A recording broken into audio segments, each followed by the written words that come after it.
നാളെ നന്നാകാമെന്ന് പറഞ്ഞുകൊണ്ട് തള്ളി നീക്കുന്നവര് നാളെ ഈ ദുനിയാവിൽ നീ ഉണ്ടാകുമെന്നാരാടാ പറഞ്ഞത്? എപ്പോഴെവിടെ വെച്ചാണ് മരണം വരുന്നതെന്നറിയില്ലല്ലോ. തൗബ ചെയ്യാ സമയം കിട്ടാതെ മരിച്ചാ, തൗബ ചെയ്യാതെ ചത്തുപോയാ ഖസറ ദുനിയാ വല്ലാഖിറ. നിന്റെ ദുനിയാവും നിന്റെ ആഖിറവും നഷ്ടപ്പെട്ടു പോവുകയാ. അതുകൊണ്ട് പടച്ചവനെ, ജീവിതത്തിൽ തെറ്റ് ചെയ്യാത്ത ആരുമില്ലല്ലോ. കള്ള് കുടിക്കുന്നവരുണ്ടല്ലോ, വ്യഭിചരിച്ചവരുണ്ടല്ലോ, പലിശ തിന്നവരുണ്ടല്ലോ, ചതിയും വഞ്ചനയും കാണിച്ചവരുണ്ടല്ലോ, നിസ്കരിക്കാത്തവരുണ്ടല്ലോ, അല്ലാഹനെ മറന്നു നടന്നവരുണ്ടല്ലോ.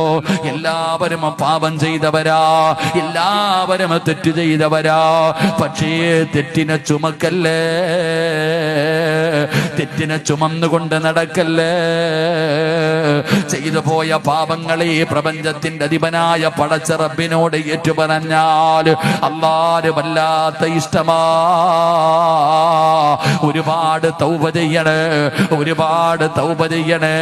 ആദരവായ പ്രവാചകൻ നബി മുഹമ്മദ് മുസ്തഫ സല്ലല്ലാഹു അലൈഹി വസല്ലമ തങ്ങളുടെ മുന്നിൽ ഒരു ചെറുപ്പക്കാരൻ കടന്നു വന്നു. യാ റസൂലല്ലാഹ്,